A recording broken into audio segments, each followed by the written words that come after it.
5 जुलाई 2005 को श्री राम जन्मभूमि पर आतंकवादी हमला हुआ था। सर, आपके करियर में एक फतेहपुर की भी पोस्टिंग हुई और गांव वालों ने 2 पीएसी वालों को राइफल सहित पकड़ करके बंधक बना लिया। कुंभ मेले में उसने देखा कि लपट उठ रही है तो तुरंत वो पहुंच गया और उसको लगा कि आग बढ़ गई है, क्योंकि हवा चलने लगी थी, पश्चिमा हवा चलने लगी थी जी।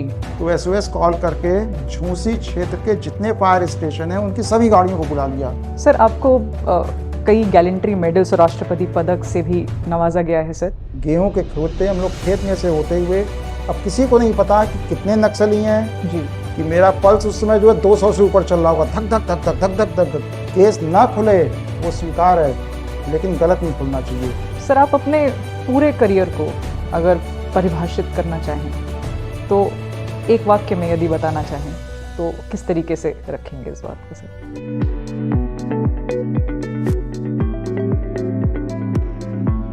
नमस्कार, आपका स्वागत है उत्तर प्रदेश पुलिस की बियॉन्ड द बैज के दूसरे एपिसोड में, जिसमें हम पुलिसिंग के अनसुने पहलुओं को सामने लाते हैं जो बैज के पीछे छिपी इंसानियत, साहस और प्रेरणा की कहानियां बयां करते हैं।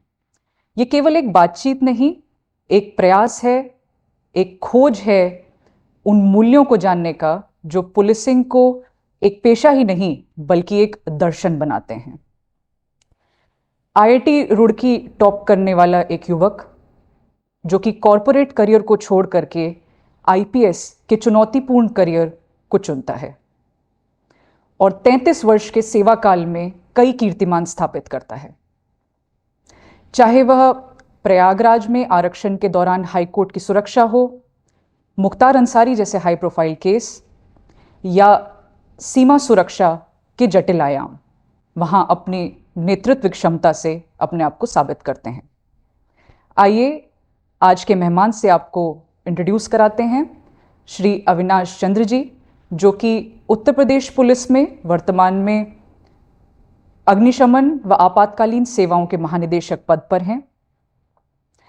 सर का करियर बहुत ही प्रेरणादायक रहा है।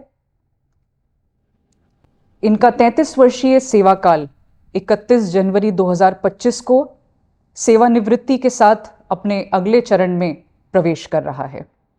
सर, हम आपका स्वागत करते हैं इस पॉडकास्ट सीरीज में। सर, हम शुरू से शुरू करना चाहेंगे। एक महान सफ़र की शुरुआत बचपन की नींव से ही होती है सर। तो सर, हम जानना चाहेंगे कैसा था आपका बचपन? मेरी पैदाइश प्रयागराज में कमला नेहरू हॉस्पिटल में हुई थी और संयोगवश मेरे 4 भाई हैं हम लोग, और सभी की पैदाइश कमला नेहरू हॉस्टल में हुई है। मेरे 2 बच्चों की पैदाइश वहीं पे हुई है। शुरुआती शिक्षा हमारी सेंट एंथनी कॉन्वेंट स्कूल में हुई थी, नर्सरी से 5th तक।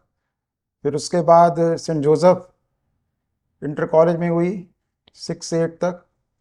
फिर केपीआईसी इंटर कॉलेज में 9-10 किया। फिर जीआईसी में 11th और 12th किया। सर, आपके पिताजी लेक्चरर थे।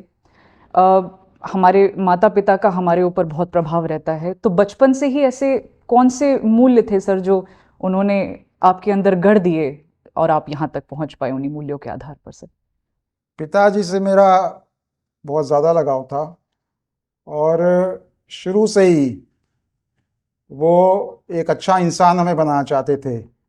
सच्चाई के रास्ते पे चलना, मेहनत करना, झूठ ना बोलना, ये सारी चीज़ें जो है वो हम लोग को शुरू से सिखाते थे। तो जैसे मेहनत करने की बात हम बताएं तो जब मदर की तबीयत ख़राब होती थी, और क्योंकि अनफॉर्चुनेटली हमारे कोई सिस्टर नहीं है, तो सारा काम धाम पापा, चाचा और हम और मेरा छोटा भाई सर उस समय ये मिल के करते थे। तो घर के सारे काम, चाहे वो बर्तन साफ करने का काम हो, झाड़ू पोछा करने का काम हो, सारा काम, खाना बनाने का काम हो, उसकी तैयारी करने का काम हो जी, सारा काम हम लोग करते थे। बाजार से सामान ले आना, और ये चीज़ अनवरत इंटरमीडिएट तक हमारी चलती रही। और इसका फ़ायदा हमें आगे चल करके जब हम सिविल सर्विसेज तैयारी कर रहे थे तब भी हमें मिला। हमें याद है कि 11th क्लास में हम लोग का एक मोहल्ला है प्रयागराज में अल्लाहपुर, वहाँ पे 2 कमरे का मकान बना था। उस समय वीरान क्षेत्र था, बाकी सारे लोग गांव चले गए थे और हमें अकेले छोड़ दिया गया था कि तुम घर की देखभाल भी करना और फिर पढ़ाई भी करना। तो मुझे याद है कि उस समय तो गैस भी नहीं हुआ करती थी, फ्रिज भी नहीं हुआ करती थी, तो अंगीठी पे हम लोग खाना बनाते थे। एक टाइम बनाते थे, 2 टाइम खाते थे। सर और दिन भर अपनी जो है 11th क्लास का तो ख़त्म ही हो गया था, 12th क्लास की तैयारी अपने से करते रहते थे। तो मुझे याद है कि फिजिक्स, मैथ्स, केमिस्ट्री, इंग्लिश सारे सब्जेक्ट्स हमने अपने से अपने तरीके से पढ़ के ख़त्म कर दिए थे। और एक नोशनल ये कॉन्फिडेंस हो गया था कि मेरा कोर्स इंटर का भी ख़त्म हो गया है, तो सर वो आगे चल करके फ़ायदा किया था। सर तो सर सेल्फ स्टडी पे आपका ध्यान रहा सर, और बड़ी बड़े हम्बल तरीके से सर आपने पूरी बात को रखा है सर। हाँ, इतना इतना चुनौतीपूर्ण समय शुरुआत से ही आपके पेरेंट्स ने इतना एक्सपोजर दिया सर आपको। हमें याद है कि अ, उस समय हमारे एक सर हुआ करते थे फिजिक्स के, जिनका नाम श्री ज्ञानचंद श्रीवास्तव साहब था। और वो फिजिक्स 11th क्लास में इतना इंटरेस्टिंग में पढ़ाते थे, उसमें हम लोग का काफ़ी ज़्यादा इंटरेस्ट डेवलप हो गया और फिजिक्स में मेरा झुकाव तभी से शुरू हुआ। एक हाफ ईयरली एग्ज़ाम में मेरा पेपर अच्छा हुआ था, लेकिन इतना अच्छा भी नहीं हम समझते थे कि हमें जो है सबसे ज़्यादा अंक मिलेंगे। तो 40 मार्क्स में से उन्हें हमें 39.5 मार्क्स मिले। तो हम बहुत ही आश्चर्यचकित हुए और हमने सर को कहा कि सर आपने हमें ज़्यादा नंबर दे दिया है। तो उन्होंने कहा कि नहीं, जोड़ करके कहा कि नहीं सही है। सर उसके बाद तो फिर हमें जो वो पढ़ाते थे उसको उनके नोट से पढ़ते थे, सीरियसली नोट्स को लेते थे। और फिर किताब उस समय कुमार एंड मित्तल, गर्ग एंड गोयल चला करती थी, उससे सवाल करते थे। और उसी का प्रतिफल रहा कि यूपी बोर्ड में फिजिक्स में मेरे हाईएस्ट नंबर थे 96 मार्क्स आउट ऑफ 100। आजकल तो बच्चों के 100 में 100 आते हैं, सर लेकिन उसमें 96 ही काफ़ी हुआ करता था। और इसीलिए फिर आगे चल करके हमने सिविल सर्विसेज में अपने ऑप्शनल सब्जेक्ट के रूप में फिजिक्स लिया था और उसमें भी हमने अच्छा परफॉर्म किया था। सर सर शुरू से ही आपका फिजिक्स की तरफ रुझान रहा, फिर आपका प्रवेश सर आईआईटी रुड़की में होता है। सर किस तरीके का अनुभव आपका आईआईटी के दिनों में रहा सर? आईआईटी के दिनों में शुरुआती अनुभव तो बहुत ही चैलेंजिंग था। जब पहले हम गए तो हमें याद है कि संगम एक्सप्रेस ट्रेन से प्रयागराज से मेरठ तक गए थे। उसके पहले केवल हम इलाहाबाद जौनपुर पैसेंजर पे बैठे थे, जो कोयले वाली ट्रेन हुआ करती थी। सर और इसमें फर्स्ट क्लास स्लीपर था, 3 टियर सेकंड क्लास, उसमें रैक्सीन की सीटें थीं। तब मुझे पहले पता लगा था कि सो के भी ट्रेन में जा सकते हैं, और रात भर सर सो करके उसमें गए, सर तो बड़ा अच्छा अनुभव था। और वहाँ जाते ही रैगिंग शुरू हो गई। और करीब जो है, पहले ये थॉमसोनियन कॉलेज ऑफ इंजीनियरिंग जाना जाता था, सर तो वहाँ पे उसमें काफ़ी ज़्यादा रैगिंग होती थी। कई बार मन में आया कि छोड़ छाड़ के चलें, वापस चलते हैं, ये हमसे चल नहीं पाएगा यहाँ पे इतनी रैगिंग वगैरह झेलना। सर लेकिन फिर 1 महीने के बाद जब रैगिंग वगैरह बंद हो गई, तो उसके बाद फिर वहाँ अच्छा लगने लगा। और जीवन का जो one of the best period है वो आईआईटी रुड़की के कैंपस में बीता। आज भी जाते हैं तो नॉस्टैल्जिक हो जाते हैं। सर वहाँ का मेन कैंपस देखना, लॉन देखना, लाइब्रेरी देखना। अपने हॉस्टल में हम कई बार गए वहाँ पे, तो अपने एक एक कमरे को खुलवा करके अपना परिचय दिया बच्चों को सर और अपना कमरा देखा। एक एक कमरे का नंबर हमें अभी तक याद है। सर तो बहुत ही सुखद अनुभूति थी। और वहाँ पे हमेशा से रहा है कि रुड़की के जो स्टूडेंट्स हैं वो सिविल सर्विसेज में, इंजीनियरिंग सर्विसेज में अच्छा परफॉर्म करते हैं। तो उनसे ये मोटिवेशन मिला कि हम भी फिर आगे चल करके इंजीनियरिंग सर्विसेज दें, सिविल सर्विसेज दें। सर सर तो आपने फिर इंजीनियरिंग सर्विसेज में प्रवेश लेकर के आपने इंजीनियर्स इंडिया लिमिटेड में भी काम किया सर। वहाँ शुरुआती दिनों में कैसा था सर? वहाँ पे भी आपने कुछ प्रबंधन के गुण जो है वो सीखे होंगे सर। ऐसा है कि मुझे कुल मिला करके 10 नौकरियां मिली थीं और सब क्लास में 10 के बराबर ही थीं। सर इंजीनियर्स इंडिया लिमिटेड में कैंपस इंटरव्यू से हमें नौकरी मिली थी। और उसी समय हमने एमटेक आईआईटी दिल्ली में भी एडमिशन प्राप्त कर लिया था। उसमें मुझे याद है 600 रुपये फीस लगती थी और हम मजाक में कहते थे कि भाई कुछ लोग ऐसे होते हैं कि जो फीस जमा कर देते हैं, उसके बाद कोर्स नहीं ज्वाइन करते, उनका पैसा लैप्स चला जाता है। तो मैंने भी पहले पैसा जमा कर दिया था, और EIL में सिलेक्शन का जो अपॉइंटमेंट लेटर है वो बाद में आया। अच्छा सर। तो उसमें फिर डिलेमा में थे कि एमटेक करें या EIL में नौकरी करें। फिर हमारे सीनियर्स ने या चाचा जी लोगों ने समझाया कि बहुत सारे बच्चे एमटेक करने के बाद फिर EIL ज्वाइन करते हैं, तो तुम जो एमटेक छोड़ो और EIL ज्वाइन करो। सर। और उस समय EIL one of the best paying masters था। सर। हमारा जो है 1600 रुपये का शुरुआती सैलरी थी। उस समय BHEL या OIL या ONGC ये सब 1400 1450 देते थे। तो उस समय बहुत ही अच्छी बीकाजी कहाँ प्लेस पे लेडरशिप बिल्डिंग है, centrally air condition, 11th floor पे हम बैठते थे। Non ferrous metallurgy and cement division हमारा था सर। और उसमें A to Z, मतलब right from scratch to commissioning stage पे वो जो प्रोजेक्ट्स करते थे। सर। तो बहुत ही अच्छा अनुभव था। और वहाँ पर रहते हुए ये दिमाग में था कि हमें इंजीनियरिंग सर्विसेज भी क्वालिफाई करना है और फिर सिविल सर्विसेज भी क्वालिफाई करना है। तो इंडियन इंजीनियरिंग सर्विसेज के थ्रू सबसे पहले हमें इंडियन ऑर्डिनेंस फैक्ट्री मिला। फिर अगले साल फिर हमने रैंक इम्प्रूव करने के लिए दिया, तो रैंक थोड़ा सा इम्प्रूव हुई। फिर हमें नेवल आर्मामेंट सप्लाई सर्विसेज मिला, और फिर तीसरी बार जब हमने दिया तो हमें फिर इंडियन रेलवेज मिला। वो नौकरी पाने के बाद हमें जो है सबसे ज़्यादा खुशी हुई। ऑल इंडिया रैंक मेरी 6 थी, और उसका जो मेन कारण था रेलवेज पाने का वो इंटरव्यू था। इंटरव्यू में जो बोर्ड था उन लोगों ने मुझसे पूछा कि आपका फेवरेट सब्जेक्ट क्या है। तो मैंने कहा IC engines, and that's why I took my project on IC engines. जी। तो जब मैंने प्रोजेक्ट के बारे में बताया तो फिर प्रोजेक्ट शुरू हो गया, और फिर प्रोजेक्ट में तो फिर मास्टरी थी, तो इंटरव्यू फिर बहुत अच्छा गया। सर। फिर one of the highest marks 156 out of 200 मिला उसमें। सर। तो फिर रेलवेज मिला, और वो जो है बहुत ही सुखद यादें उस नौकरी के साथ जुड़ी है। उसको छोड़ने में बड़ा कष्ट हुआ। जब IPS ज्वाइन किया हमने सर। तो फिर उसको छोड़ने में काफ़ी परेशान थे। सर, आप निरंतर जो है बेहतर करने की कोशिश में रहे सर। हाँ, हमारे एक नौकरी जेब में रहती थी, एक करते रहते थे और अगले के लिए ट्राई करते रहते थे। मतलब इस सर। तरह से 10 नौकरियां हमें मिली। वो सर। सब पुरानी बातें हो गई हैं। सर। फिर 1990 में हम IPS में आए। अब जब हम अपनी सर्विस कंप्लीट कर रहे हैं तो 39.5 ईयर्स की नौकरी हमारी कंप्लीट हो गई। हम 20.5 साल से नौकरी कर रहे हैं, सर। जुलाई 1985 से। सर। तो ऑलमोस्ट 39.5 ईयर्स। पुलिस में 34.5 साल, और बाकी 5 साल पहले की।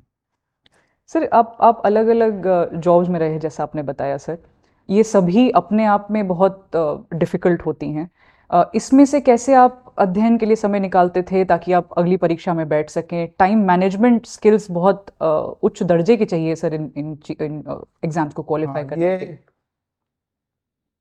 अगर हम पास में जाते हैं तो मेरा टाइम मैनेजमेंट जो है बहुत ही परफेक्ट था, क्योंकि IL बीकाजी कहाँ प्लेस पे था, वहाँ पे RK पुरम सेक्टर 6 में एक कमरा लेकर के, सबलेट वाला कमरा लेकर के रहते थे। पोस्ट एंड टेलीग्राफ डिपार्टमेंट का था, 2 कमरे का फ्लैट था। तो जो हमारे मकान मालिक थे उन्होंने एक कमरा में 250 रुपये में किराए पे दे दिया था। सर। तो सुबह 8:30 बजे पहुँचना होता था ऑफिस, और सुबह हम 5 बजे उठ जाते थे।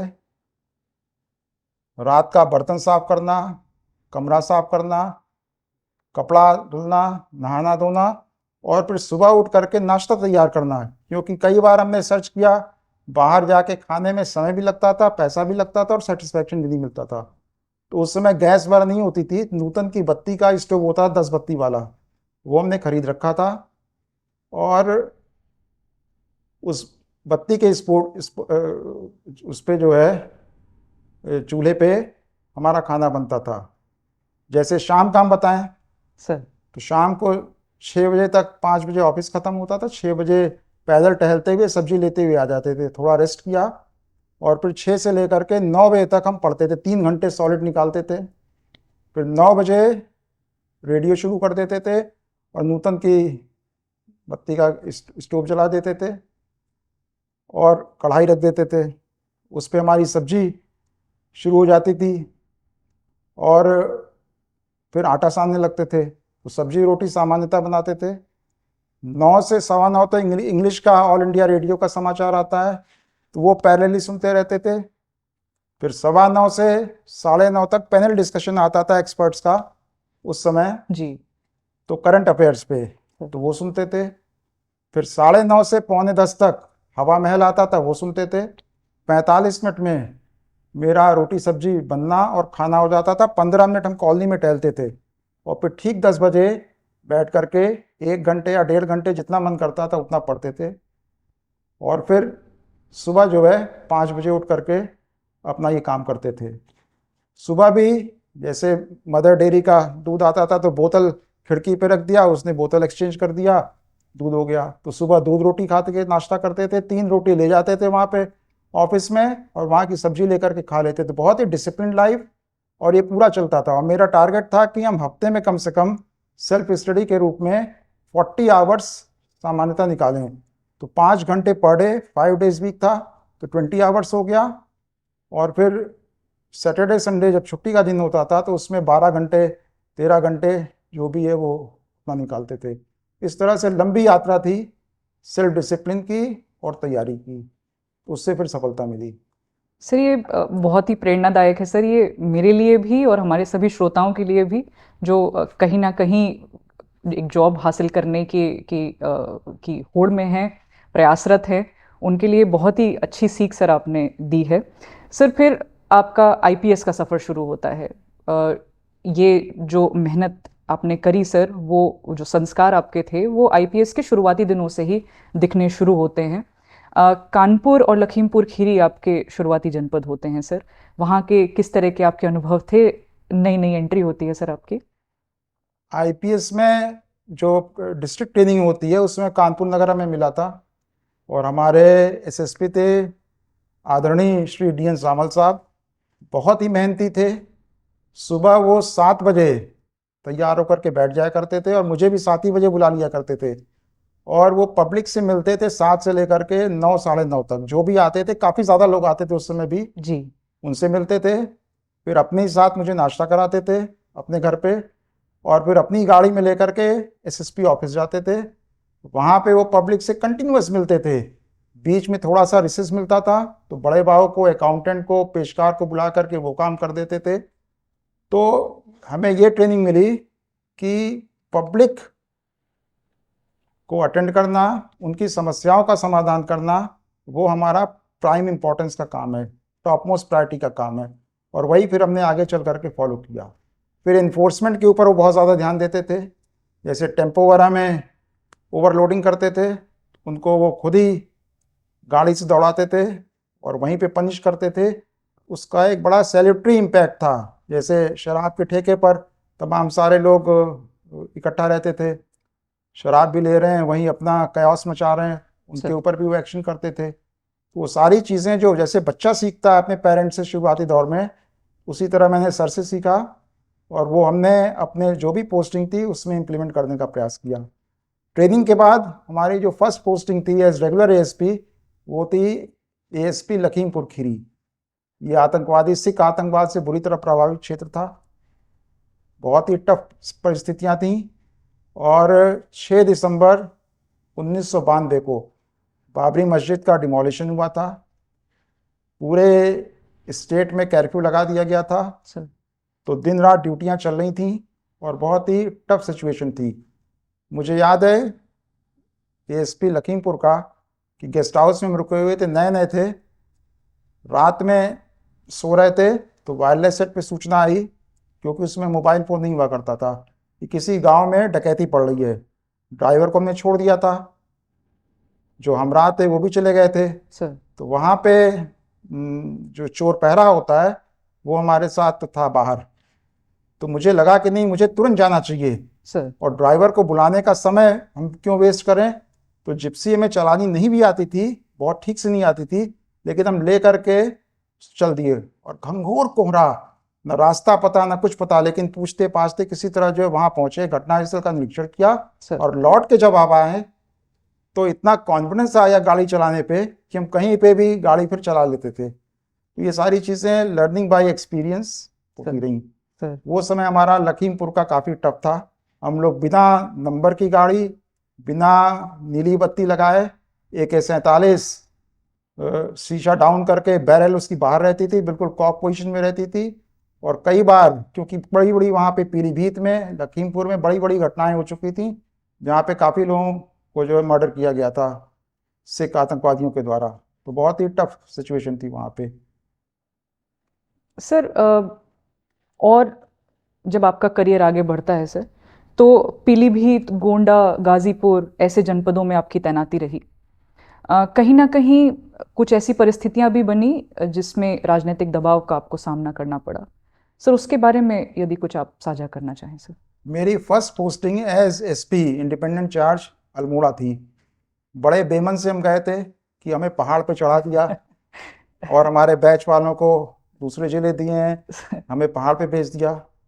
लेकिन जब हम वहाँ पे गए तो इतना पसंद आया, इतना पसंद आया कि अगर कोई मुझसे पूछे कि आपकी बेस्ट पोस्टिंग कौन सी है तो without wasting even a single second हम यही कहेंगे कि अल्मोड़ा की थी। सर वहाँ पे हर तरह के चैलेंजेस हमने फेस किए। वहाँ पे राज्य नहीं तो चुनाव नहीं का आंदोलन चल रहा था सेपरेट स्टेटहुड गेन करने के लिए। वहाँ पे नगर पालिका का चुनाव, ग्राम प्रधानी का चुनाव, विधानसभा का चुनाव, लोकसभा का चुनाव 2 साल तक कराए।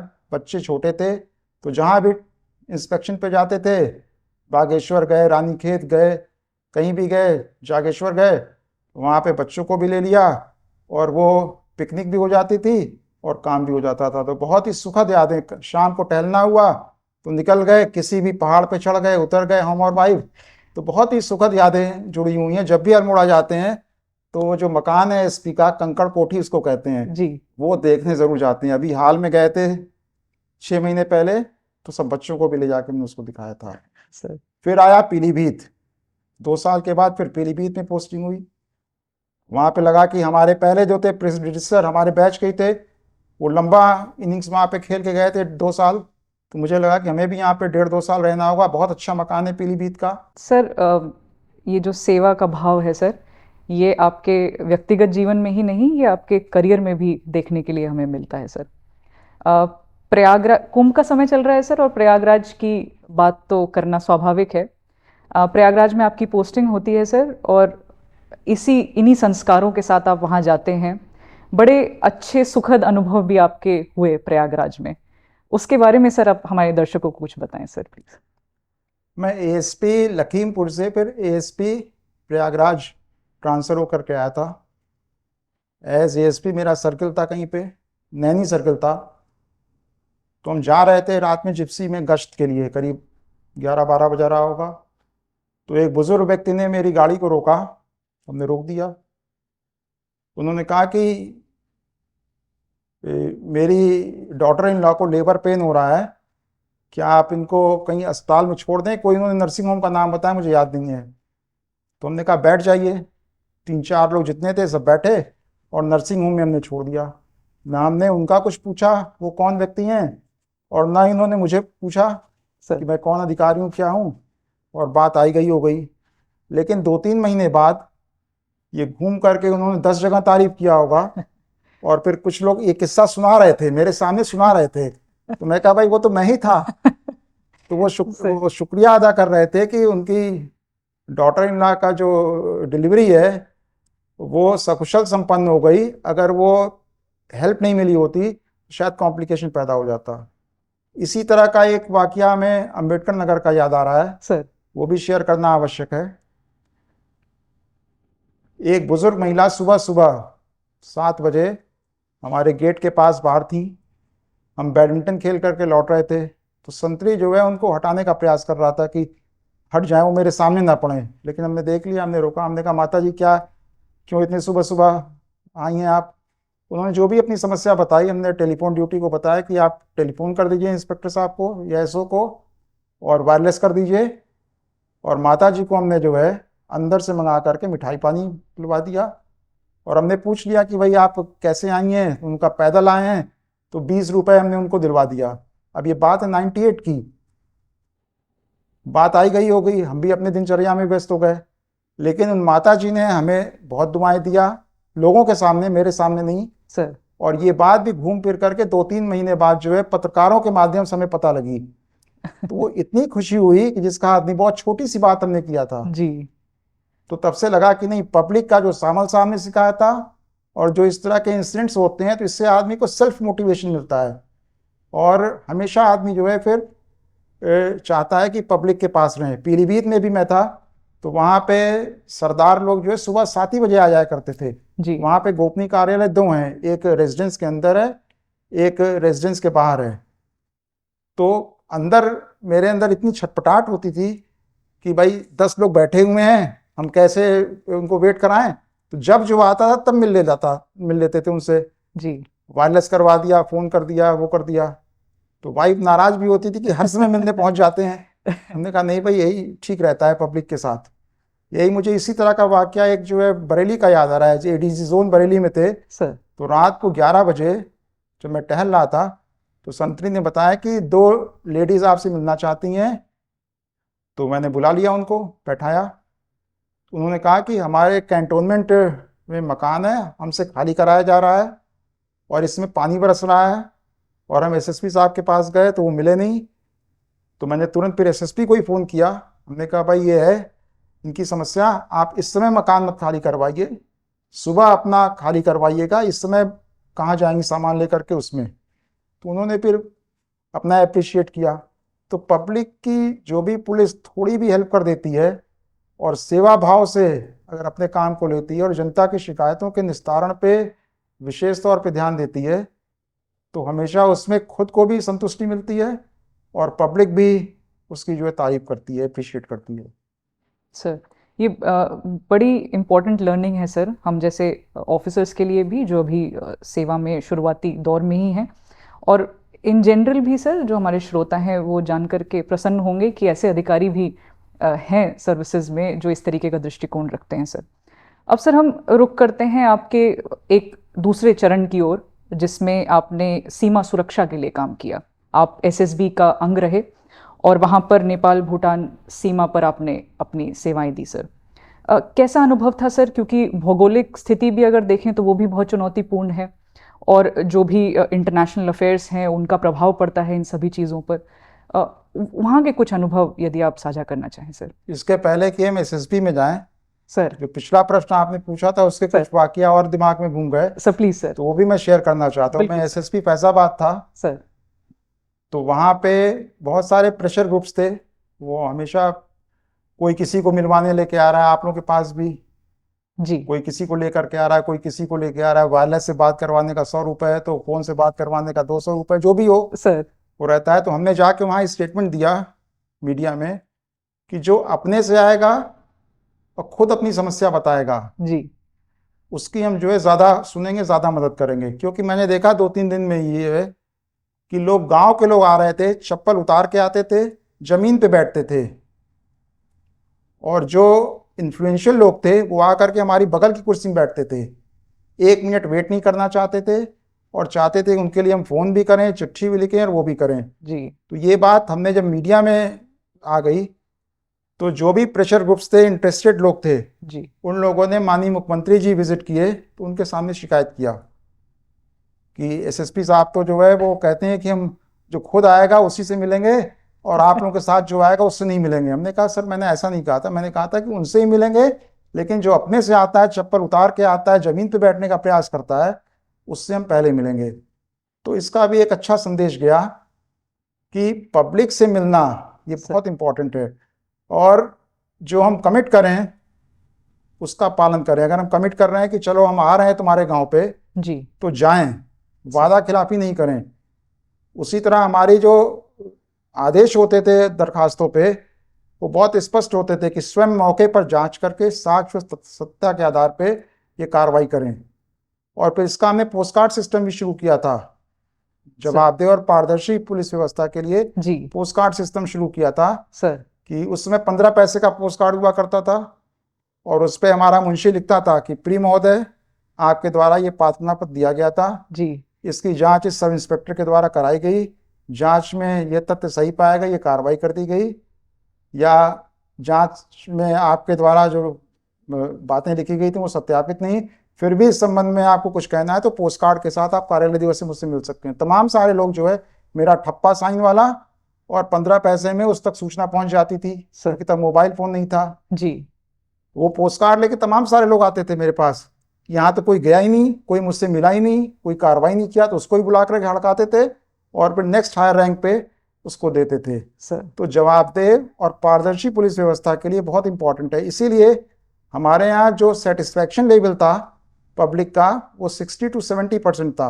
ये एडी जोन बरेली में भी हम पोस्ट कार्ड तो सब गायब हो चुका था, जी। तब हम फोन करके लोगों को बताते थे कि महोदय आपके द्वारा, हमारे स्टाफ फोन करता था जी कि भाई साहब आपके द्वारा ये प्रार्थना पत्र दिया गया था, इसकी जांच हो गई, कार्रवाई हो गई। उसने कहा कि हाँ जांच हो गई, कार्रवाई हो गई, हम संतुष्ट हैं, तो फिर जयराम जी की कुछ कहने की आवश्यकता नहीं है। जी। लेकिन अगर उसने कहा कि नहीं कार्रवाई नहीं हुई है तो फिर जो है उसको ही बुलाया जाता था जांचकर्ता अधिकारी को और फिर नेक्स्ट हायर रैंक से उसकी जांच करवाई जाती। मतलब पारदर्शी जवाबदेह पुलिस व्यवस्था के लिए ये बहुत जरूरी था। रिपोर्ट हम नहीं मांगते थे जी। क्योंकि रिपोर्ट में क्या होता है कि सीओ के यहाँ जांच गई, उसने दोनों पक्षों को बुलाया, फिर मुंशी बयान नोट कर रहा है लंबा लंबा और फिर अंत में उसकी समस्या का समाधान नहीं हुआ।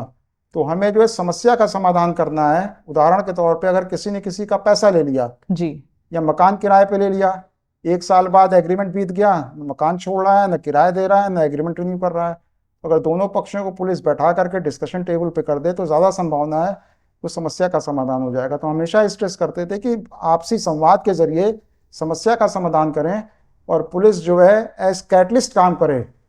समस्या का समाधान वही पार्टीज ही करेंगी, लेकिन हमें एज कैटलिक एजेंट के रूप में काम करना था। सर तो ये बातें हैं कि जनता की शिकायतों का पारदर्शी और गुणवत्तापरक निस्तारण के लिए ये बहुत इंपॉर्टेंट है कि हम जा करके मौके पे जांच करें। जब आप मौके पे जाइएगा सर तो तुरंत आपको जो चीज़ें समझ में आ जाएंगी, कौन एग्रेसर है, कौन एग्रीव्ड है और किसके साथ क्या कार्रवाई होनी है। सर अब आता है आपका जो प्रश्न सर। एसएसबी में आपने पूछा था। Sir SSB border guarding force है, जैसे बीएसएफ है। पहले ये स्पेशल सर्विस ब्यूरो हुआ करता था जो इंडो चाइना वार के बाद खुला था, फर्स्ट लाइन ऑफ डिफेंस के रूप में तैयार किया गया था। सर लेकिन जब कारगिल युद्ध हुआ 2001 में तो इसको नाम बदल करके सशस्त्र सीमा बल कर दिया गया, कम्बेटाइज्ड फोर्स हो गया और इसमें जो है पूरी तरह से बीएसएफ की तरह इसको जिम्मेदारी दी गई। इंडो नेपाल बॉर्डर जो ओपन बॉर्डर है, इंडो भूटान बॉर्डर जो फ्रेंडली कंट्री के साथ बॉर्डर है। सर तो यहाँ पे चौकियाँ बहुत दूर दूर हैं, हर 15 किलोमीटर पे एक एक चौकी होती है। एक बटालियन में जैसे 8 कंपनियां होती हैं तो 70-75 उसके पास चौकियां होती हैं। तो हम जो है जब एसएसबी में पोस्ट हुए हमने कहा कि हम सब जो है चौकियों को घूमेंगे। तो सब चौकियों पे बॉर्डर आउटपोस्ट पे जा करके, बहुत जगह पे रुकने की व्यवस्था नहीं थी तो सिपाहियों के बैरक में हम रुकते थे, उन्हीं के टॉयलेट्स इस्तेमाल करते थे, उन्हीं की मेस में खाते थे। तो उसका फ़ायदा ये हुआ कि फर्स्ट हैंड जो दिक्कतें उनको होती हैं वो हमने खुद फील किया और बहुत सारी चीज़ें जो है वहाँ से सुधार हुआ। जो बात मैं हाईलाइट करना चाहता हूँ एसएसबी के अनुभव में, जैसे 25 लोगों का पोस्टिंग है वहाँ पे चौकी पे, तो 20 लोग चले जा रहे हैं गश्त करने। अब दूर से दिख रहा है कि वहाँ कुछ नहीं है लेकिन चले जा रहे हैं। It is wastage of man power and time and energy. करने का जो काम देख करके बाइनोकुलर से हो सकता है या 2 आदमी के जाने से हो सकता है तो उसको 20 आदमी करने की ज़रूरत नहीं है। सर वो काम यहाँ के सिविल पुलिस पे भी लागू होती है। हमें अपने ह्यूमन रिसोर्स को कंजर्व करना है, प्रिजर्व करना है, ऑप्टिमम यूटिलाइजेशन करना है। जहाँ पे 10 आदमी की ज़रूरत है वहाँ 50 आदमी ना लगाएं, अगर 4 घंटे की ज़रूरत है तो वहाँ पे 10 घंटे की ना लगाएं। ये बहुत इंपॉर्टेंट है। सर जब हम अपने कर्मचारियों को सहूलियत देंगे उतनी ड्यूटी लगाएंगे जितनी आवश्यक है। सर अनमाइंडफुल ड्यूटी लगाना ये बहुत ही खराब बात है। सर। हम ये हमेशा इंश्योर करते थे। तो एसएसबी में ये सारी चीज़ें हमने इंश्योर किया। फिर उसका मेन काम होता है इंटेलिजेंस गैदरिंग करना, पब्लिक से संवाद करना कि कौन स्मगलिंग कर रहा है, कौन क्या कर रहा है, कैसे कर रहा है। तो हमने कहा थाने पे जाओ, रजिस्टर नंबर 8 देखो, भाग 2 देखो, भाग 3 देखो, 4 देखो, 1 देखो जिसमें ग्राम प्रधान से लेकर के लाइसेंस दारान सब लिखा रहता है, और गांव में जा करके संवाद स्थापित करिए लोगों से और तब पूछिए कि कौन स्मगलिंग करता है, क्या करता है। तो ये लोगों ने शुरू किया था, उससे काफ़ी अच्छा इम्पैक्ट रहा। इंडो फिर हमारी आईजी सिलीगुड़ी फ्रंटियर के रूप में पोस्टिंग हुई थी, तो वहाँ पे इंडो भूटान बॉर्डर पे ऐसी ऐसी बीओपीज थी जहाँ पे पहुँचने में 3 दिन लगता था। एक दिन आप चल के गए गाड़ी से, फिर वहाँ रुकिए, फिर अगले दिन पैदल चल कर गए 15-20 किलोमीटर, सर फिर वहाँ पे हॉल्ट करिए, फिर अगले दिन गए तब आप पहुँचते थे। बिल्कुल निर्जन स्थान, कोई वनस्पति नहीं, कोई कुछ नहीं, बहुत मुश्किल काम है। तो बॉर्डर गार्डिंग फोर्सेस वाला जो है उनको मैं सैल्यूट करता हूँ कि जो देश की सीमाओं की रक्षा के लिए इतनी टफ परिस्थितियों में रहते हैं। वहाँ पे कोई कम्युनिकेशन नहीं, कुछ नहीं, सब पैकेज फूड में खाते हैं, बिल्कुल बर्फ में रहते हैं और बहुत ही टफ कंडीशंस होती हैं। वो जब तक आदमी देखता नहीं है तब तक उसको अप्रिशिएट कर ही नहीं सकता। हम लोग तो हम एस DIG थे, IG फ्रंटियर थे, तो मुश्किल से एक रात थे, लेकिन जो हमारे कर्मी जवान वहाँ पे रहते हैं उनके लिए बहुत टफ है। अगर किसी को तबीयत खराब हो जाए तो उसको रोड हेड तक ले आने में काफ़ी मशक्क़त करनी पड़ती थी सर, और ट्रेन हेड तक जाने में फिर अगर उसको छुट्टी 15 दिन की मिल रही है तो 3-4 दिन तो उसका जो है घर आने जाने में निकल जाता था। तो उसको जर्नी टाइम शायद उसको अलग से दिया जाता है इस पीरियड को इंक्लूड करके। सर तो बहुत ही अच्छा काम हमारी पैरामिलिट्री फोर्सेस कर रही हैं, चाहे वो CRPF हो, BSF हो, SSB हो, ITBP हो। ITBP जैसे आपको पता है कि चाइना और तिब्बत बॉर्डर पे लगी है, BSF पाकिस्तान और बांग्लादेश बॉर्डर पे लगी है। सर सारी बॉर्डर गार्डिंग फोर्सेस बहुत अच्छा काम कर रही हैं। सर सर आपने अभी जो संवाद था उसमें सर ह्यूमन रिसोर्स की बात करी सर। ह्यूमन रिसोर्सेज रिक्रूटमेंट में आपका अमूल्य योगदान रहा है सर। आपने बतौर ADG भर्ती बोर्ड भी यहाँ पर सेवाएं दी हैं। अभी हाल ही में उत्तर प्रदेश में वृहद स्तर पर भर्ती की प्रक्रिया भी पूर्ण हुई, जिसमें 60,000 पदों के लिए भर्ती की प्रक्रिया हुई सर। इसकी नींव में कहीं ना कहीं सर आपका योगदान रहा है सर। ऐसे क्या प्रयास थे जो आपने इंट्रोड्यूस करे सर? ऐसी कौन सी चीज़ें थी जो आपने ऐसा है कि पहले पुलिस की भर्ती जो है बहुत ही बदनाम हो गई थी बीच में सर। इतनी ज़्यादा सब्जेक्टिविटी आ गई थी जिसका हद नहीं। फिर भर्ती बोर्ड की स्थापना हुई, हमें लगता है 2007 में हुई थी, एग्जैक्ट मुझे याद नहीं है लेकिन उसी के आसपास हुई थी। और उसमें बहुत ही ऑब्जेक्टिव क्राइटेरिया रखा गया। जी। जैसे OMR बेस एग्ज़ाम है तो 3 प्रतियों में आपको उत्तर देना होता है। एक प्रति जो है कंप्यूटर से जंचने के लिए चला जाता है, एक प्रति कैंडिडेट खुद रख सकता है, एक प्रति ऑफिस कॉपी के रूप में रखा जाता है। और जो कंप्यूटर से जंचती है कॉपी वो 1 लाख शीट्स एक दिन में जंचती है और उसकी पहले कोडिंग की जाती है सर। उसकी बार कोड से कोडिंग की जाती है और वो पर्ची फाड़ ली जाती है और वो अलग रख दी जाती है। जी। तो किस कैंडिडेट की OMR शीट जच रही है किसी को नहीं पता। मतलब उसमें एक्सटर्नल इन्फ्लुएंस तो बिल्कुल असंभव है सर। और फिर उसके बाद पेपर होने के बाद मॉडल आंसर निकाला जाता है, जिसको ऑब्जेक्शन रेज करना है वो ऑब्जेक्शन रेज कर सकता है। उसको रिजॉल्व करने के बाद फिर उसको इवैल्यूएशन किया जाता है और फिर हर बच्चे की OMR शीट अपलोड की जाती है कंप्यूटर पे, जो उसने ऑप्शन एक्सरसाइज किया है ABCD में से जी। वो जो उसके पास है उससे मिलान कर ले कि उसी पे इवैल्यूएशन हुआ है या उससे हट के इवैल्यूएशन हुआ है सर। और उसके बाद फिर जो है उसका इवैल्यूएशन। तो मतलब कहीं से भी कोई गुंजाइश ही नहीं। अगर मेरा बच्चा खुद बैठे और हम मेंबर ADG भर्ती बोर्ड हो तो भी हम उसकी एक नए पैसे की मदद नहीं कर सकते सर। तो बाहर वालों को, लेकिन बहुत सारी चीज़ें बताई जाती हैं। फिर उसके बाद दौड़ जो होती है वो RFID चिप लगा करके होती है, जिसमें जो ओलंपिक्स में रेस होती है 100th ऑफ ए सेकेंड वो नापती है। तो मतलब लड़का जो दौड़ता है उसकी हर लैप को वो रिकॉर्ड करती रहती है, कितने लैप उसने पूरे किए, कितने समय पूरे किए। तो जरा सा भी मैनिपुलेशन असंभव है और इंटरव्यू खत्म कर दिया गया है। तो सब्जेक्टिविटी बिल्कुल हटा दी गई है, टोटली ऑब्जेक्टिव है।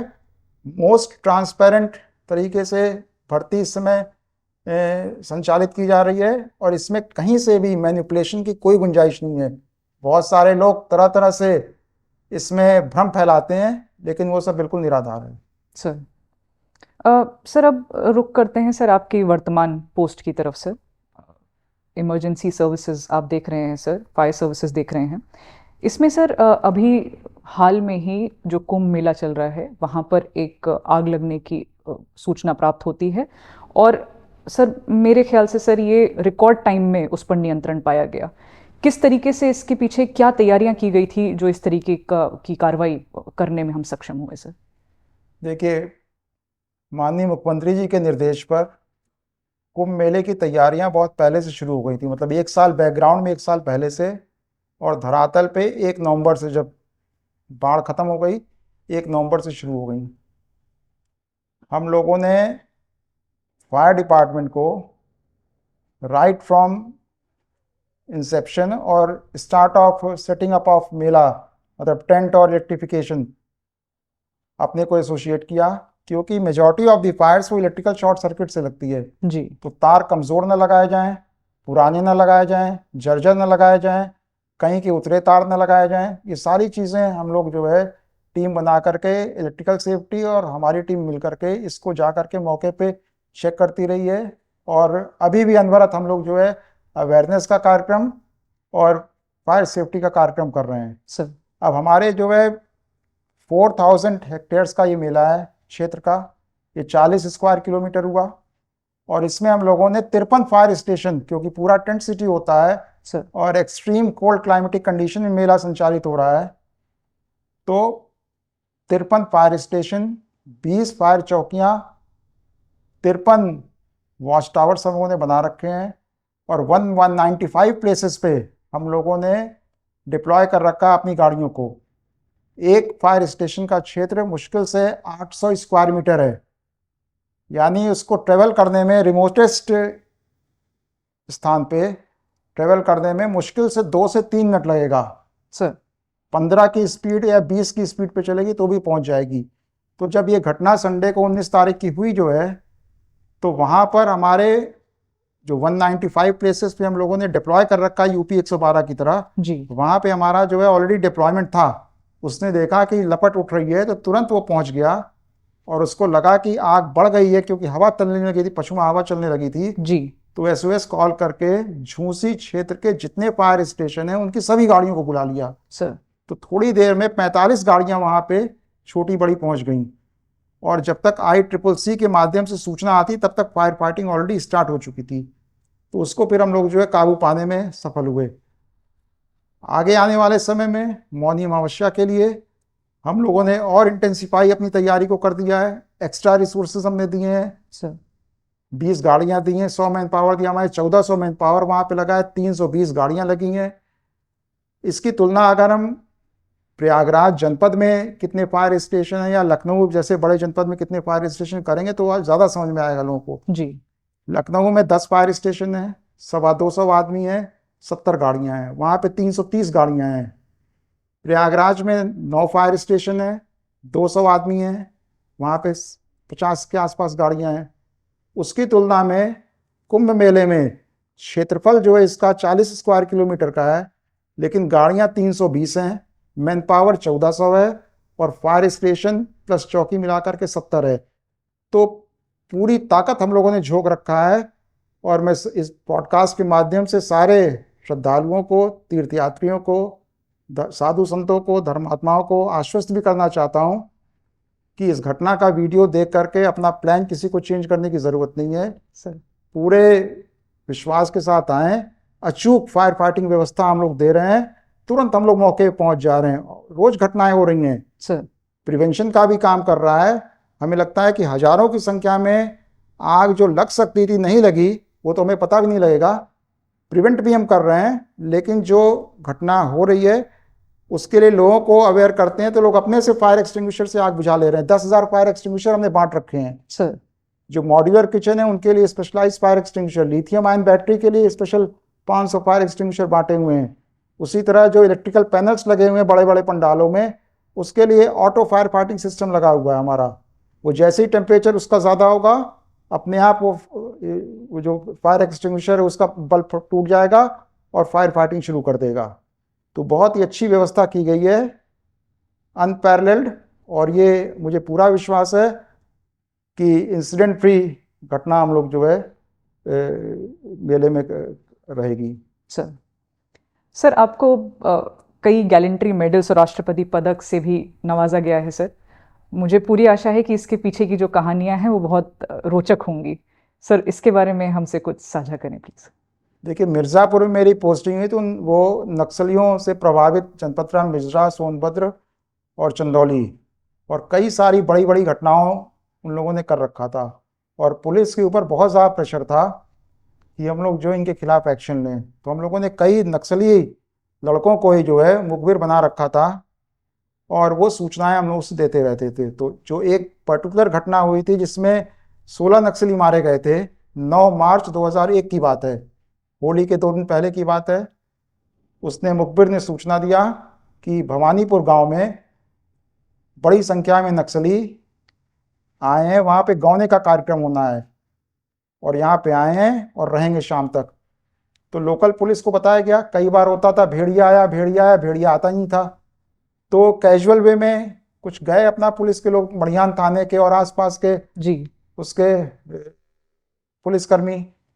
तो नक्सलियों ने देख करके उनके ऊपर फायर किया और वहाँ के थानाध्यक्ष को और एक सिपाही को गोली लगी, और उनके हाथ में गोली लगी। 303 की गोली थी, और जरा सा 2 इंच इधर हुई होती तो उनके सीने पे या पेट पे लगती और गंभीर स्थिति पैदा हो सकती थी। तो जब उनको गोली लग गई, SOS कॉल आया, तो मैं मुख्यालय पे था। तुरंत सबको मोबिलाइज करते हम लोग वहाँ पे पहुँचे, और बिल्कुल फायरिंग की आवाज़ आ रही थी। सोनभद्र से भी फोर्स आई, बनारस से भी आई, अन्य थानों से आई, और उस समय हल्का हल्का अंधेरा होने वाला था। गेहूं के खोते हम लोग खेत में से होते हुए, अब किसी को नहीं पता कि कितने नक्सली हैं जी किस घर में रुके हुए हैं, उनके पास क्या वेपन्स है, किसी को नहीं पता। हम लोग गए, पीछे नहर थी सूखी, उसमें हम लोग वहाँ पे पोजीशन लिए। हमारे साथ कुछ टीम भी थी हमारी। गोलियां ऊपर से गुजर रही थी। मुझे याद है, आज भी रोमा खड़ा हो गया जब मैं बता रहा हूँ सर। कि मेरा पल्स उस समय जो है 200 से ऊपर चल रहा होगा, धक धक धक धक धक धक धक, बहुत तेज जो है पल्स चल रही थी।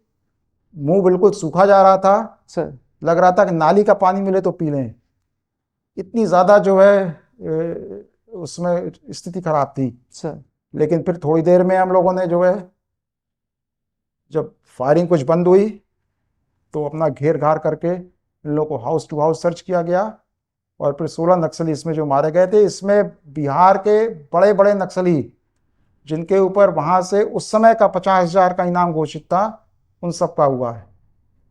इतनी बड़ी नक्सली मुठभेड़ उत्तर प्रदेश में कभी नहीं हुई थी।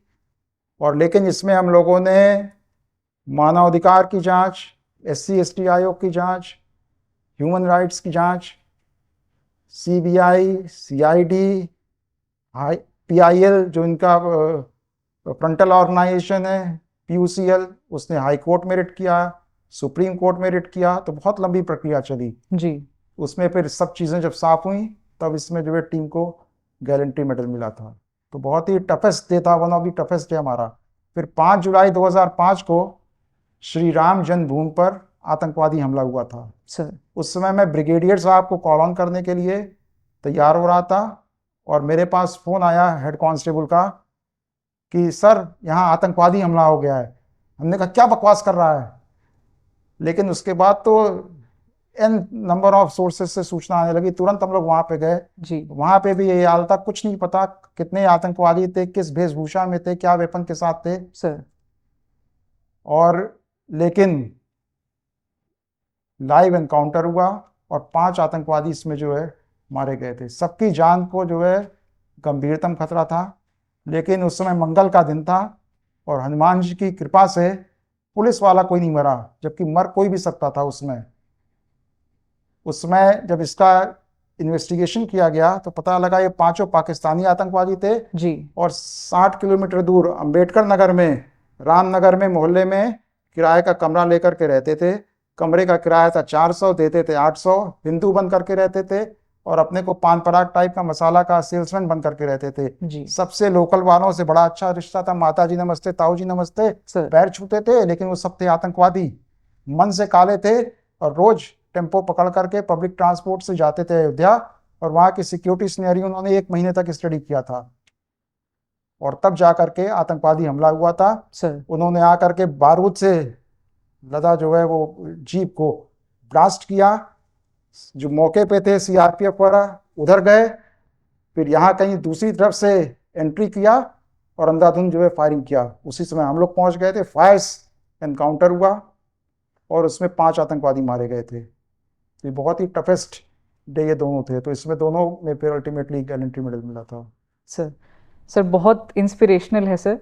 सर मैं अपने आप को भाग्यशाली मानती हूँ सर कि मुझे भी आपसे सीखने का मौका मिला। कानपुर की तैनाती के दौरान आपके नेतृत्व में हमें काम करने का मौका मिला था सर। एक चर्चा का विषय रहता है सर हम जूनियर ऑफिसर्स के बीच में कि आप जैसे अधिकारी सर प्रयास करते हैं कि अधीनस्थों को कैसे सशक्त किया जाए, उनको जिम्मेदारी सौंपी जाए, डिवोल्यूशन ऑफ पावर किया जाए। इसको सर आप कैसे सुनिश्चित करते हैं, कैसे आपने इसको अपने सेवा काल में अप्लाई किया सर? देखिए, मेरा मानना हमेशा रहता है कि सबके अंदर काम करने की अपार क्षमता होती है। कुछ अच्छाई होती है, कुछ बुराई होती है। हमें उसको नर्चर करना है जो उसकी अच्छाई है, और उसको एम्पावर करना है जिससे वो अपना काम अच्छी तरह कर सके। जैसे घटनास्थल पे हम जाते थे तो हम कभी नहीं डांटते थे, हम ये इसको रेश्योर करते थे कि भाई आपने पहले भी इस केस को खोल रखा है सर इस केस को सही खोलिएगा। गलत खोलने पे बिल्कुल नहीं विश्वास था। सर केस ना खुले वो स्वीकार है, लेकिन गलत नहीं खुलना चाहिए। तो ये हमेशा जो है हम उनको स्ट्रेस करते थे। अपने अधीनस्थों से बड़े कष्ट में रहते हैं, चाहे थाने पे रहें चाहे जहाँ पे रहें, सर उनसे प्यार से बात कर ले। जब वो आए तो उनसे मिल ले, जितनी उनकी समस्या का समाधान आप कर सकते हैं within limits of rules and regulations, जी वो उनकी कर दे तो आपके लिए हमेशा जान देने के लिए भी तैयार रहते हैं। तो ये बहुत ज़रूरी है, और मैं हमेशा हमने जो है यही प्रैक्टिस किया कि सत्यता के नज़दीक रह के काम करो। पब्लिक का कॉन्फिडेंस आप तभी गेन कर सकते हैं जब आप सच्चाई के नज़दीक रह के काम करेंगे। अगर एक्स स्थान पे घटना हो रही है तो वाई स्थान पे ना दिखाएं, सुबह हो रही है तो शाम को ना दिखाएं। जो अधिकार आपको रूल्स ने IPCR एक्ट्स ने दिया हुआ है, अब तो नए एक्ट्स आ गए हैं सब, जो दिया हुआ है उसी दायरे में रह के काम करें।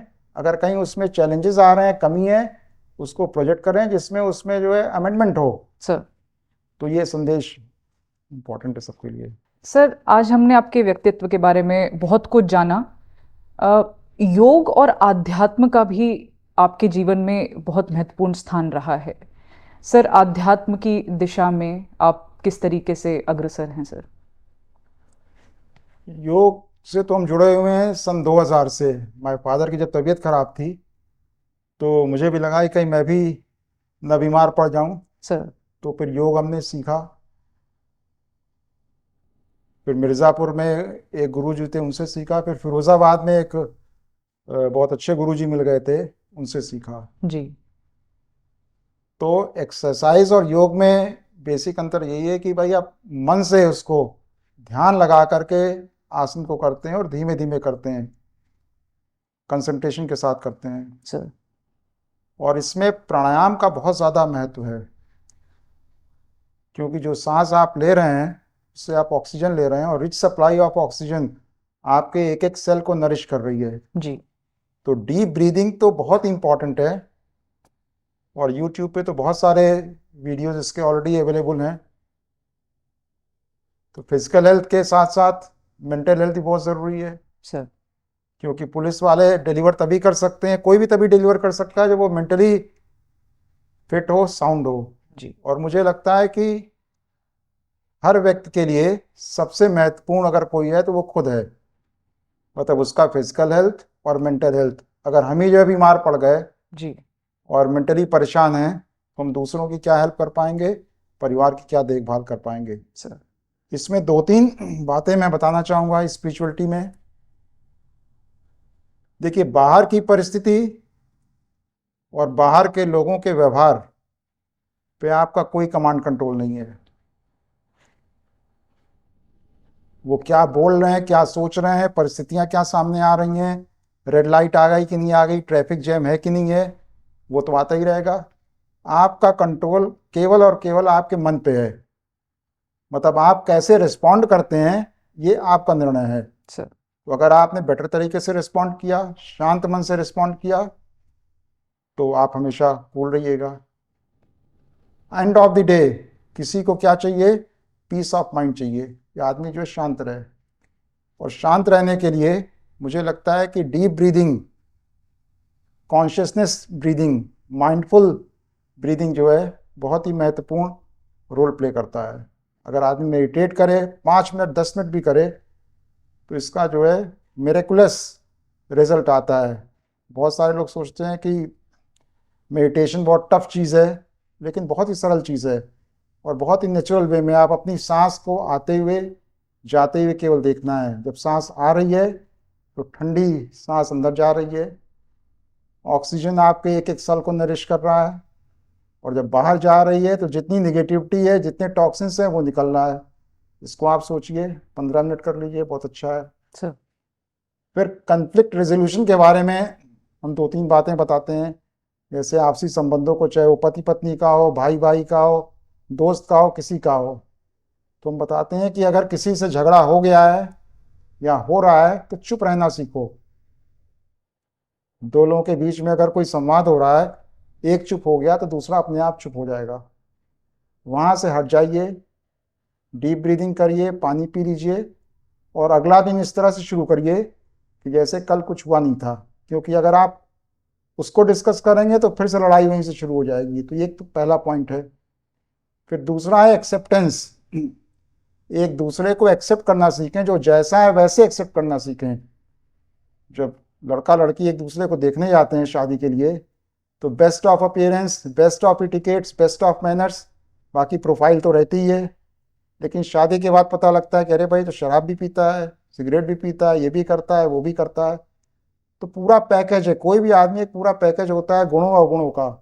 तो आपको पूरा पैकेज मिलेगा, छांट के नहीं मिलेगा। मंडी नहीं है कि आलू छांट के ले लिया आपने और सब छोड़ दिया। जी। और फिर जब एक्सेप्टेंस आपने कर लिया सामने वाले का, तो फिर उसकी गलतियों को धीरे धीरे बता करके उसको मॉडिफाई करने का, रास्ते पे ले आने का प्रयास करिए। और तीसरा पॉइंट जो मैं बताता हूँ, आपसी रिश्ते में आदमी को क्या चाहिए? किसी भी व्यक्ति को प्यार, सम्मान और विश्वास चाहिए। कोई भी रिश्ता इन्हीं 3 चीज़ों पर टिका हुआ है, प्यार, सम्मान, विश्वास। तो जो आपको चाहिए पहले आप देना सीखिए। जब आप ये दीजिएगा सामने वाले को, तो देते हुए आपके अंदर वो फीलिंग्स आएंगी, अच्छा लगेगा। और सामने वाला कितना भी कंजूस मक्खी चूस होगा, थोड़ा भी इंटरेस्ट उसने लगाया तो आपका रिश्ता जो है चल निकलेगा। सर फिर अगला मैं बताता हूँ पीस ऑफ माइंड के लिए, ग्रेटिट्यूड, कृतज्ञता का भाव। प्रकृति के सारी चीज़ों के लिए कृतज्ञता का भाव, सूरज से लेके, पृथ्वी से लेके, पानी से लेके, हवा के लिए, अपने शरीर के एक एक अंगों का कृतज्ञता का भाव, जड़ चेतन चीज़ों के कृतज्ञता का भाव। अब ये जितनी सारी चीज़ें लगी हुई हैं जो हम लोग का पॉडकास्ट रिकॉर्ड कर रही हैं, इसको बनाने वाले कितने लोग होंगे, उस कंपोनेंट को बनाने वाले कितने लोग होंगे, तो पूरे अनगिनत लोग जुड़े रहते हैं। जी। तो सबके लिए कृतज्ञता का भाव। इसमें बहुत छोटा सा नरेशन में बताना चाहता हूँ कि एक बार दिल्ली से कानपुर जब पोस्टिंग थी मेरी, आ रहे थे, ट्रेन में रिजर्वेशन नहीं मिला और साइड वाली सीट पे हम, बेटा और वाइफ, 3 लोगों को साइड लोअर पे AC 2 में आना पड़ा। तब जो है गद्दे का भी महत्व समझ में आया, तकिए का भी महत्व समझ में आया, चादर का महत्व समझ में आया। तो सबके लिए feeling of gratitude. Let go, let be. चीज़ों को पकड़ के नहीं रखना चाहिए, छोड़ दे। किसी ने कुछ कह दिया, छोड़ दे। जितना आप डीक्लटर करते चलिएगा उतना सही रहेगा। तो पीस ऑफ माइंड के लिए और स्पिरिचुअलिटी के लिए ये सारे चीज़ें ब्रीफ में बतानी थी। सर आप अपने पूरे करियर को अगर परिभाषित करना चाहें तो एक वाक्य में यदि बताना चाहें तो किस तरीके से रखेंगे इस बात को सर? मैं सभी अपने पुलिस जनों से ही कहना चाहूँगा कि सत्य के रास्ते पे चलें और पब्लिक का कॉन्फिडेंस गेन करने के लिए ये बहुत ज़रूरी है। और सबसे बड़ा रिसोर्स अगर पुलिस के पास है तो वो ह्यूमन रिसोर्स है। 3.5 लाख की 3 लाख की फोर्स हमारी है। तो इसको, इनसे कैसे हम काम ले सकते हैं, कैसे इनको एम्पावर कर सकते हैं, ये IPS ऑफिसर्स का, PPS ऑफिसर्स का, क्योंकि हम लोग लीडर्स हैं और इसको जो है करना बहुत ज़रूरी है। तो एक लाइन में मैं यही कहूँगा कि सच्चाई के रास्ते पे चलें, टीम भावना के साथ चलें और सबको एम्पावर करते हुए चलें, जिससे सब अपना काम अच्छे अच्छे कर सकें। और जो मौके पे है उसको ये अधिकृत करें कि वो मौके पे निर्णय ले। रिमोट कंट्रोल से आप निर्णय लेना चाहेंगे तो नहीं हो सकता है, तो उसको एम्पावर करना चाहिए हमें। सर, अंत में सर, आप हमारे दर्शकों के लिए, हमारे युवा अधिकारियों के लिए, सेवानिवृत्ति के पूर्व सर, आप अगले चरण में प्रवेश कर रहे हैं उसके पूर्व सर, आप ऐसा क्या संदेश देना चाहेंगे? पुलिस सेवा बहुत ही बेहतरीन सेवा है और तन मन से पुलिस के लोग सेवा करते हैं, इनको करना चाहिए। क्योंकि जो भी सर्विसेज बनी हुई हैं, जो भी व्यवस्था बनी हुई, चाहे गवर्नमेंट हो चाहे कुछ भी हो, end of the day public service ही है, जनता के लिए बनी हुई है। तो जनता सुप्रीम है और हमें जो है उसका पक्ष जान करके उसके हितों की रक्षा करने के लिए, उसको रिलीफ देने के लिए हमेशा काम करना चाहिए। सर, अब हमारा जो पॉडकास्ट है वो अंतिम चरण पर है। इसी के साथ हमारा दूसरा एपिसोड बियॉन्ड द बैच का समाप्ति की ओर है। श्री अविनाश चंद्र सर की जो प्रेरणादायक यात्रा रही है वो हम साहस और संवेदनशीलता, इन दो शब्दों से परिभाषित कर सकते हैं। सर की जो जीवन यात्रा रही है, इससे निश्चित तौर पर आपको बहुत प्रेरणा मिली होगी, सोचने समझने पर आपको मजबूर भी किया होगा। ऐसे ही अन्य अधिकारियों की कहानी लेकर के हम अगले एपिसोड में आपके सामने आएंगे। सर, आपका बहुत बहुत धन्यवाद। आपने अपना समय दिया और अपनी जीवन यात्रा हमसे साझा करी।